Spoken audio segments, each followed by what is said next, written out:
ஃபில்மி தமிழ் நேயர்களுக்கு வணக்கம். Movie review with RK. இந்த ஒரு ஷோவில் இன்னைக்கு நாம ஹாட்ஸ்பாட் 2 திரைப்படம் எப்படி இருந்துச்சு அப்படிங்கிறத பார்க்க போகிறோம். வாங்க ரிவ்யூக்குள்ள போகலாம். இந்த படத்தினுடைய கதை என்ன அப்படின்னு பார்த்தீங்கன்னா, ஹாட்ஸ்பாட் 1 பார்த்தவங்களுக்கு தெரியும். அதாவது ஒருத்தர் வந்து ஒரு ப்ரொடியூசர்கிட்ட கதை சொல்ல போவார். ஒரு 4 ஆந்தாலஜி மாதிரி 4 கதையை சொல்லிட்டு அதுக்கப்புறம் ஒரு ட்விஸ்ட் வைப்பார் பார்த்தீங்களா, அந்த மாதிரி தான் இது படத்துடைய கதையும். இந்த தடவை அவர் போல அவருக்கு பதிலாக பிரியா பவானி சங்கர் அந்த தயாரிப்பாளரை பார்த்து கதை சொல்ல போகிறாங்க. இவங்களும் ஒரு 3 கதையை எடுத்து விட்றாங்க. அங்கே ஒரு ட்விஸ்ட்லாம் வைக்கிறாங்க.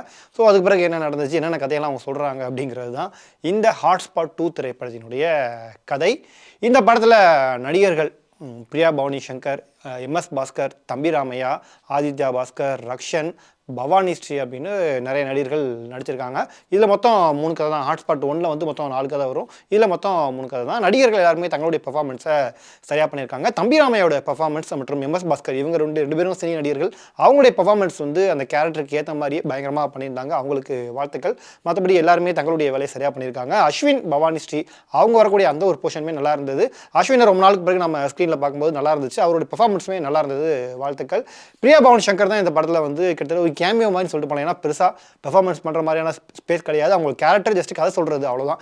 அந்த மாதிரி கேமியோ தான் சொல்லலாம். நாம அந்த மாதிரியான ஒரு கேரக்டர் தான் வந்துட்டு போயிருக்காங்க. கொடுத்த வேலையை அவங்க சரியாக பண்ணியிருக்காங்க.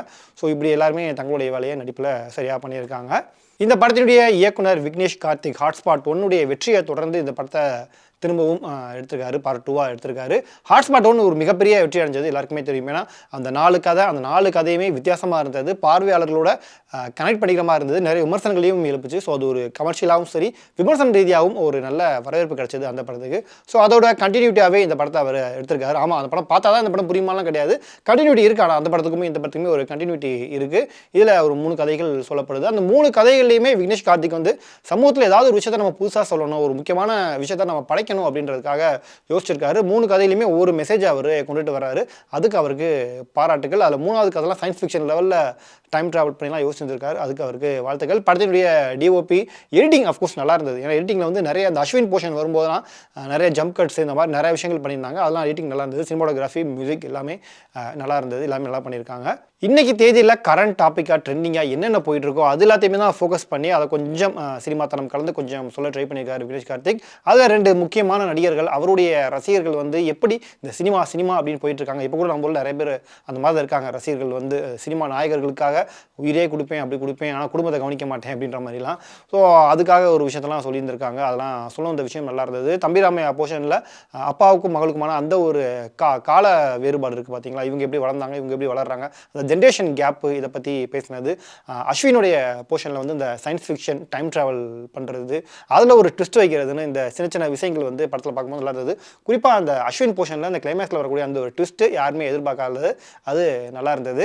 இப்படி சின்ன விஷயங்கள் நம்ம யோசிச்சு பார்த்தா இந்த படத்தில் நல்லா இருக்குது. ஆனால் அந்த படம் முழுசாக திருப்திப்படுத்துதா, நம்மள 2 மணி நேரம் தேட்டரில் கட்டி போட்டு உட்கார வைக்குதா, பார்ட் 1 அளவுக்கு இருந்துச்சா அப்படின்னு கேட்டால் கண்டிப்பாக கிடையாது. ஏன்னா ஹாட்ஸ்பாட் 1ல் வந்து ஒவ்வொரு விஷயமுமே தனித்தனியாக ஹைலைட் பண்ணி பார்க்கப்பட்டது.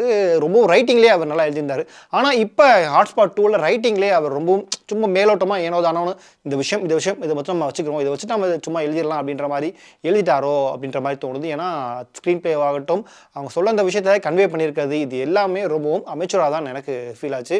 ஏன்னா படத்தினுடைய முதல் பாதி முழுக்கவே ஒரே கதை தான் வருது. ஏன்னா அந்த 2 ஹீரோவுடைய ரசிகர்கள் சண்டை போட்டுக்கிறது, அதுக்கு பிறகு வரக்கூடிய காட்சிகள், அதுக்கு அட்வைஸ் பண்ணுறது, இதெல்லாம் பார்க்கும்போது ரொம்ப ப்ரீச்சியாக இருந்தது.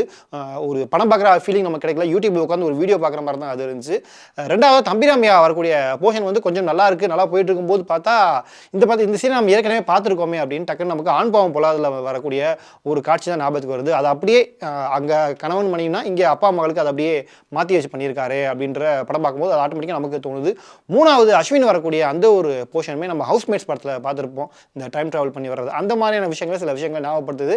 சில இன்ட்ரெஸ்டிங்கான விஷயங்கள் மட்டும் அந்த படத்தில் நல்லா இருக்கே தவிர ஒரு முழு நீளமாக நம்ம 2 மணி நேரம் தேட்டரில் உட்காந்து என்ஜாய் பண்ணுற அளவுக்கு இருக்கா அப்படின்னு கேட்டிங்கன்னா கண்டிப்பாக கிடையாது. திரைக்கதையிலும் இந்த படம் எழுதப்பட்ட விதத்திலும் இன்னும் கொஞ்சம் கவனம் செலுத்தியிருக்கலாம். செலுத்தியிருந்தால் இந்த படம் இன்னமும் கொஞ்சம் பேசப்பொருளாக இருக்கும். பொதுவாக நம்ம ஊரில் வந்து ஒரு பார்ட் 1 ஹிட் ஆயிடுச்சுன்னா பார்ட் 2 பலருமே எடுப்பாங்க. ஆனால் அதில் கூடிய சிக்கல் பார்ட் 1 அளவுக்கு பார்ட் 2 இருந்துருச்சு அப்படின்னா தப்பிச்சது. அதில் சுமாராக இருந்தது, இல்லை ரொம்ப வீக்காக இருந்துச்சு அப்படின்னா கண்டிப்பாக அந்த படத்துக்கு ஒரு மிகப்பெரிய ஆடியன்ஸ் மத்தியில் ஒரு டிசப்பாயின்மெண்ட் உருவாகும். அதை தான் இந்த ஹாட்ஸ்பாட் 2மே பண்ணியிருக்கு. ஏன்னா ஹாட்ஸ்பாட் 1 ஒரு மிகப்பெரிய பேர் எடுத்தது. அது அளவுக்கு கூட இல்லாதது தான் இந்த படத்துக்கு ஒரு மிகப்பெரிய பெரிய வீக்னஸாக பார்க்கப்படுது. மற்றபடி அவர் யோசிச்சிருக்க விஷயங்கள், சொல்ல வந்த விஷயங்கள் வந்து சமூகத்துக்கு தேவையான ஒன்று தான், பாராட்டுகள். ஆனால் அது ஒரு திரைப்படமாக 2 மணி நேரம் நம்ம தியேட்டரில் உட்காந்து ரசிக்கப்படியாக இருக்கா அப்படின்னு கேட்டிங்கன்னா கண்டிப்பாக கிடையாது. இன்னும் கொஞ்சம் ரைட்டிங்கில் கவனம் செலுத்திக்கலாம். பட் எனக்கு ஸ்க்ரீன் பிளேலாம் முக்கியம் இல்லைப்பா, எனக்கு ஏதாவது ஒரு மெசேஜ் சொன்னால் போகணும், புதுசாக ஏதாச்சும் பார்க்கணும் அப்படின்ற மாதிரி நீங்கள் எதிர்பார்த்து போனீங்கன்னா இதுக்குள்ள ஒரு 3 கதை இருக்குது. அந்த 3 கதை உங்களை சுவாரஸ்யப்படுத்தலாம். ஆனால் இந்த படம் எல்லாருக்குமானதான்னு கேட்டால் எல்லாருக்குமானது கிடையாது. அங்கங்கே சில காமெடி வருது, அதை ரசிக்கும்படியாக இருக்குது. குறிப்பாக அஸ்வின் போர்ஷனில் வரக்கூடிய அவர் ஃப்ரெண்டாக ஒருத்தர் வராரு. அவர் அஸ்வின் பண்ணக்கூடிய ஒவ்வொரு இதுக்குமே ஒரு கவுண்டர் போட்டுக்கிட்டே இருக்காரு. அது என்ஜாய் பண்ணுறது மாதிரி ரசிக்கும்படியாக இருந்தது. மொத்தத்தில் இந்த ஹாட்ஸ்பாட் 2 எப்படி இருக்குது அப்படின்னு கேட்டிங்கன்னா, இயக்குனர் விக்னேஷ் கார்த்திக் யோசிச்ச விஷயத்துக்கு அவருக்கு பாராட்டுகள். ஆனால் அதை ரைட்டிங்கில், படத்துடைய மேக்கிங்கில் கொண்டுட்டு வரும்போது நிறைய விஷயங்கள் சொதப்பியிருக்காரு. அதை மட்டும் சரி பண்ணியிருந்தா இந்த படம் வந்து எல்லாராலும் பாராட்டப்பட்டிருக்கும்.